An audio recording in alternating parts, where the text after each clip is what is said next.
আসসালামু আলাইকুম এভৰিৱান আশা কৰিছো আপোনালোক সকলো ভালে আছে বুলি মই পিছে ভালে আছো আপোনালোকৰ দোৱা আৰু আশীৰ্বাদত স্বাগতম জনাইছো মোৰ নতুন এটি ভিডিঅলৈ আহকচোন আপোনালোকক আজি দেখাও মই ইফতাৰৰ সময়খিনি কেনেকৈনো কামখিনি মেনেজ কৰিব পাৰো সেইখিনিকে আপোনালোকক আজি অকনমান দেখাম কেনেকৈ এটাৰ পিছত এটা কৰি মই সকলোবোৰ ৰেডি কৰি লওঁ এফালে দেখিলে নহয় মই এফালে ঘুগুনি বনাইছো আজি তাৰ পিছত কাস্টাৰ্ডখিনি ৰেডি কৰি ললো আৰু একেবাৰে কাস্টাৰ্ডখিনি ঢালি দিলো এটা বাটিত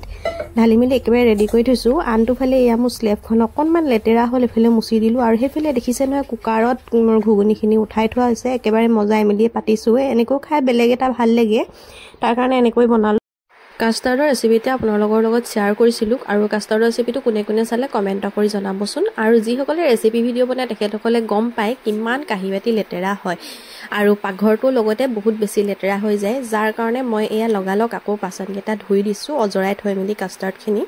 কেবাটাও লেতেৰা হৈ গৈছে আৰু পাকঘৰটো লগালক এয়া স্লেবখন মুছি মিলি সাফা কৰি দিছো আৰু তাৰ পাছতে মই বনাম আজি পুৰি তাৰ কাৰণে মই এয়া ইলেক্ট্ৰনিক জাৰটোত পানী অলপমান পাতি দিছো পানীখিনি পাতি দিছো তেতিয়া পটককে গৰম হলে মই আটাখিনি মঠি লব পাৰিম আনফালে এয়া মোৰ কুকাৰত হুইসেল আহি গল তাৰ পাছতে মই এয়া লৈ ললো আটাখিনি এনেকৈ মঠিবৰ কাৰণে আৰু এটাৰ পিছত এটা মই এনেকৈ কাম কৰি গৈছো টাইম অকমান আছিলে তাৰ কাৰণে মই আটাখিনি মঠি পেলাই ৰাখি থৈছো একেবাৰে সময়মূৰত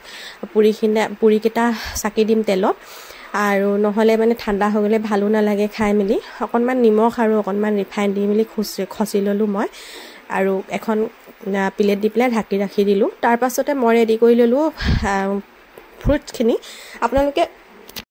এনেকৈ বাৰু আপোনালোকে লগৰ কামখিনি লগত কৰি যায়নে মই এনেকৈ কৰি থওঁ যাৰ কাৰণে মোৰ ইফতাৰৰ পিছত বহুত বেছি কাম নাথাকে একেবাৰে কম কেটামান বাহিৰ বাচন ধুবলে থাকে আৰু বাচনকেটা ধুই দিয়াৰ পিছত মোৰ একেবাৰে কাম নাথাকে ধুনিয়াকৈ মই নামাজখিনি আকৌ আদায় কৰিব পাৰো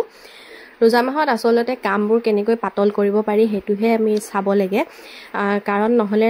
একেবাৰে নামাজ পঢ়িবলৈ ইফতাৰ কৰি আৰু বহুত বেছি মানে ভাগৰটা লাগি যায় আৰু এফালে দেখিছে নহয় মই ইফতাৰখিনি এনেকৈ ৰেডি কৰি ৰাখি দিলো